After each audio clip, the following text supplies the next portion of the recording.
Salut à tous, c'est Guillaume et aujourd'hui on se retrouve pour une nouvelle vidéo high-tech sur la chaîne. Aujourd'hui c'est l'épisode 55 de l'émission Qui a le meilleur setup. C'est l'émission que je vous propose un vendredi sur deux à 17h et dans laquelle je vous présente à chaque fois 4 setups qui m'ont été envoyés par des abonnés. Donc je vous rappelle que à la fin de la vidéo vous pourrez cliquer sur le petit i en haut à droite pour voter pour le setup que vous avez préféré parmi les 4 que je vais vous présenter. Alors cette semaine c'est un petit peu particulier, à partir de maintenant le gagnant, donc celui qui aura le plus de votes pour le meilleur setup, gagnera un bon d'achat de 50 € avec LDLC. Donc c'est LDLC qui m'a proposé de vous faire gagner ça dans les vidéos, donc merci à eux. Et comme d'habitude, je vous rappelle que vous avez dans la description toutes les infos pour ceux qui veulent m'envoyer leur setup pour passer dans les prochaines émissions. Comme d'habitude, vous avez aussi dans la description juste en bas toutes les références et tous les liens des produits qui sont présents dans les setups que je vais vous présenter. Et comme d'habitude, si la vidéo vous plaît, n'oubliez pas de mettre un petit pouce bleu avant de partir. Pensez à vous abonner si c'est pas déjà fait. Alors juste avant que la vidéo commence, je voulais vous parler du logiciel Filmora. Donc c'est édité par Wondershare, il sponsorise cette vidéo. Et le logiciel Filmora, donc c'est un des logiciels qu'il propose et c'est un logiciel de montage vidéo. Alors c'est un logiciel qui s'adresse à ceux qui veulent faire du montage facilement, qui n'ont pas forcément de connaissances dans le domaine, qui n'ont pas fait des montages avant et qui veulent un logiciel très facile à prendre en main. En quelques minutes, on comprend exactement comment ça fonctionne, on arrive à faire son petit montage et générer sa vidéo facilement. C'est aussi un logiciel qui est très léger, donc il demande pas énormément de ressources pour faire les vidéos. Il est très complet, on a quand même beaucoup de fonctionnalités qui sont intéressantes mais qui sont faciles à mettre en place. On peut par exemple se cloner dans une vidéo, on peut utiliser des fonds verts. On a plein de packs d'éléments qu'on va pouvoir ajouter dans les vidéos pour afficher des titres, pour faire des transitions personnalisées, pour ajouter des filtres, des effets sur les vidéos. Donc ça va vraiment permettre de générer des vidéos de très très bonne qualité sans avoir forcément de connaissances particulières dans le domaine du montage. Et c'est un logiciel vraiment qui se prend très facilement en main. Alors au niveau du prix, c'est aussi assez intéressant. Donc comme vous voyez sur la boutique, on a le logiciel Filmora 9 qui est à 40 €, donc 39,99 pour un an. Et si vous prenez la licence illimitée, donc qui permet de l'avoir à vie, ça coûte 20 € de plus, donc c'est 60 €. Je trouve que c'est un tarif très intéressant, surtout si vous connaissez le prix des logiciels de montage. Souvent ça monte à 300, 400, 500 €. Et encore, il y en a où ça monte encore plus. Donc là, je trouve que c'est un prix qui est très abordable et qui s'adresse vraiment à ceux qui veulent se lancer par exemple sur YouTube ou dans la production de vidéos, facile à prendre en main pour produire rapidement du contenu et qui coûte pas trop cher. Donc vous avez toutes les infos dans la description juste en bas pour ceux que ça intéresse. Je vous ai mis tous les liens juste en bas et toutes les infos si jamais vous voulez acheter une licence pour ce logiciel. Et on va commencer tout de suite avec le premier setup, c'est celui de Christian. Alors Christian, il a un beau setup avec 2 écrans, donc il y en a un qu'il a placé à la verticale et un qu'il a mis à l'horizontale. Il a placé son PC sur la droite et dans son mail il me dit: bonjour Guillaume, je me permets de te contacter suite à ta vidéo qui a le meilleur setup gaming. On va commencer par parler de sa config. Donc son PC, il a un boîtier NZXT H500i, donc on le voit, c'est le modèle en blanc. Moi je le trouve très joli et le prix est pas super élevé pour ce boîtier là. Ceux qui veulent un bon boîtier fiable, de bonne qualité et pas trop cher, ce modèle est assez intéressant. Donc dans ce boîtier il a mis une carte mère, c'est la Asus TUF B450M Gaming Plus. Donc là aussi c'est une très bonne carte mère avec un prix très intéressant par rapport à tout ce qu'elle propose. Dessus il a mis un processeur AMD Ryzen 7 2700X, donc la deuxième génération de processeurs Ryzen. Ils sont très bons les 2700X pour le gaming, mais aussi pour faire du streaming, faire du montage vidéo, toutes ces applications qui demandent pas mal de ressources. Donc voilà, c'est un processeur qui est quand même assez polyvalent. Pour le refroidir, il a un water cooling de chez Corsair, donc c'est le Corsair H100i RGB Platinum. Au niveau de la carte graphique, c'est une RTX 2080 de chez KFA2. Pour la RAM, il a 2 barrettes de 8 Go de Corsair Vengeance Pro RGB en blanc. Elle est cadencée à 3200 MHz. Ça aussi, c'est de la très belle RAM. C'est ce que j'ai dans mon boîtier juste à côté. Moi, j'en suis très content. J'ai mis 4 barrettes de 8 Go en 3200 MHz aussi. Et voilà, ça fonctionne très bien. Et l'éclairage est très joli dessus. Au niveau du stockage, il a un SSD NVMe. C'est le Intel 660p de 1 Teraoctet. Et il a aussi un disque dur de 2 Teraoctets en complément. Pour terminer avec sa config, on va parler maintenant de l'alimentation. Le dernier élément, c'est la EVGA Supernova 580 G3 de 850 watts qui est certifié 80+ Gold. On enchaîne maintenant avec tous les périphériques qu'il y a dans son setup, donc vous verrez qu'il y a quand même pas mal de périphériques assez intéressants. Il a une carte son, donc la Focusrite Scarlett 2i2 Studio, donc là aussi une très très bonne carte son qui permet de brancher des micros comme celui-ci, donc des micros qui sont en XLR. Pour son casque, c'est le Beats Solo en blanc et il a un kit 2.1 de chez Dell pour ses enceintes. Au niveau des autres périphériques, donc la souris c'est la Logitech G700S, son clavier c'est le Corsair K90 Vengeance avec des switches Cherry MX rouge, son tapis de souris c'est le Ajaz RGB, c'est pas une marque que je connais, mais il a l'air assez joli sur les photos, et sa webcam, c'est un grand classique, c'est la Logitech C920, qui est très souvent en promo d'ailleurs sur Amazon. Avant elle était dans les 80-90 €, maintenant régulièrement on a des promos à 45 €, donc surveillez bien les prix pour ceux qui veulent s'acheter une petite webcam pour pas cher. Celle-ci elle est souvent en promo sur Amazon, donc c'est assez intéressant. On enchaîne maintenant avec ses écrans, donc comme je vous l'ai dit, il en a deux, il y en a un qui est à la verticale sur la droite et il a son écran principal à l'horizontale pile en face de lui. Donc l'écran principal c'est le AOC C24 G1, ça c'est une excellente référence avec un prix très intéressant et des très bonnes performances. Donc c'est un écran de 24 pouces Full HD avec un taux de rafraîchissement de 144 Hz.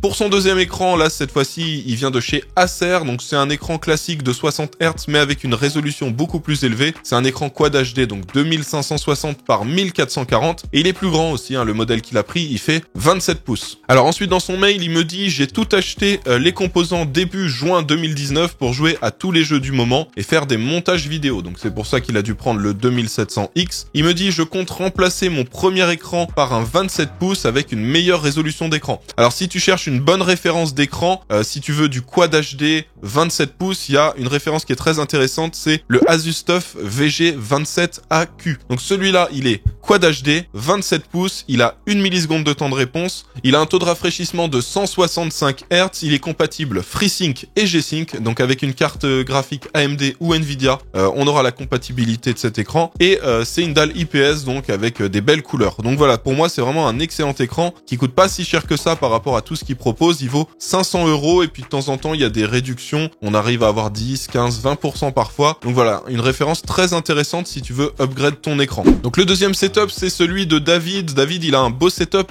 minimaliste avec un tout petit PC qu'il a placé sur la droite de son setup. Il a un pied custom pour son écran. Il a des belles enceintes qu'il a mis à gauche et à droite de l'écran. Je trouve que ça rend super bien, c'est très clean comme ça son setup. Et dans son mail, il me dit « Salut Guillaume, je te présente mon setup. Je suis plutôt dans le sobre, comme tu peux le voir dans les images. Je travaille et je joue sur des jeux comme Overwatch, Star Citizen et en ce moment Red Dead Redemption 2. Merci pour tes vidéos. » Alors il m'a donné le détail complet de sa config, donc on va commencer par le petit boîtier qu'il utilise pour sa config. Donc c'est le Ncase M1 V6 qui est fait pour des cartes mères en mini ITX, donc les petits formats. Il me dit qu'il est top au niveau du refroidissement et de l'encombrement. Donc ça c'est un souci qu'on peut avoir sur les petits boîtiers compacts, c'est que parfois, étant donné qu'il n'y a pas beaucoup de place, l'airflow est pas super bon et ça peut chauffer. Visiblement avec ce modèle-là, il a pas de problème, donc c'est assez intéressant. Sachant que dedans, il a mis un processeur, un Intel Core i7 9700K qui refroidit avec un water cooling all-in-one de chez NZXT, c'est le Kraken X52. Donc ce processeur, il l'a placé sur une carte mère de chez Asus, donc la Asus ROG Strix Z390i Gaming. Au niveau de la RAM, il a mis 4 barrettes de G-Skill Trident Z Neo, donc 32 Go au total à 3600 MHz. Au niveau de sa carte graphique, c'est comme pour la config précédente, c'est une RTX 2080 de chez KFA2. Pour le stockage, il a donc un SSD NVMe de 1 Teraoctet et un autre de 500 Go.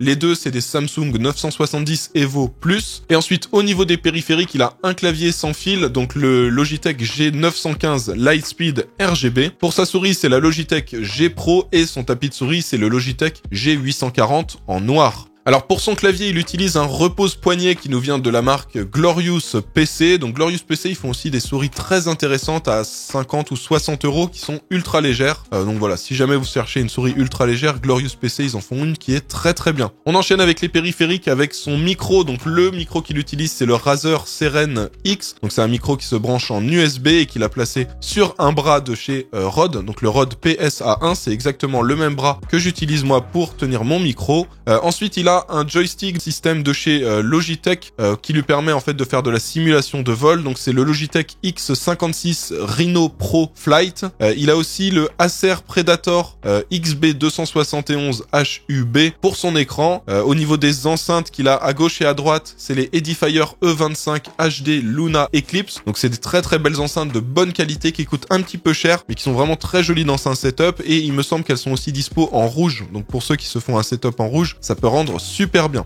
Au niveau de son casque, donc c'est le SteelSeries Arctis 7, un excellent casque avec un très bon rapport qualité-prix. Donc voilà, c'est à peu près tout pour son setup. Moi je trouve que ça rend super bien, c'est vraiment très très clean. J'adore les setups minimalistes comme ça. Donc voilà, félicitations à toi pour ton setup. Alors on enchaîne avec le troisième setup, c'est celui de Drakil. Drakil, il a un beau setup avec 4 écrans dedans, et dans son mail il me dit: salut, déjà merci de donner une chance à tes abonnés de passer dans une de tes vidéos, et ensuite je vais te présenter mon setup. J'ai pris beaucoup de temps pour essayer de le rendre parfait pour mon utilisation stream sur Twitch. Merci à toi de m'avoir envoyé tout ça. On va commencer par parler de tout ce qu'il y a autour de son setup, et ensuite on parlera un petit peu plus en détail de sa config. Donc son micro, c'est un grand classique, c'est le Bird UM1 qui vaut officiellement 60 € mais qu'on retrouve régulièrement à 45 €. C'est un micro de très très bonne qualité pour le prix auquel il est proposé. Il est vraiment très intéressant. Pour ceux qui ont un budget de moins de 80 €, prenez le Bird UM1, c'est vraiment la meilleure solution à ce prix-là. Il a un bras de chez Neewer, donc c'est un bras articulé un petit peu comme celui-ci, mais quand même un petit peu moins haut de gamme, mais qui est quand même très intéressant pour son prix, étant donné qu'il ne vaut que 15 €. Ensuite, il a des enceintes de chez Logitech, il a un écran de chez Asus et 3 écrans de chez HP. Donc l'écran de chez Asus, c'est les VG248QE. Donc celui-là, c'est une référence quand même assez connue chez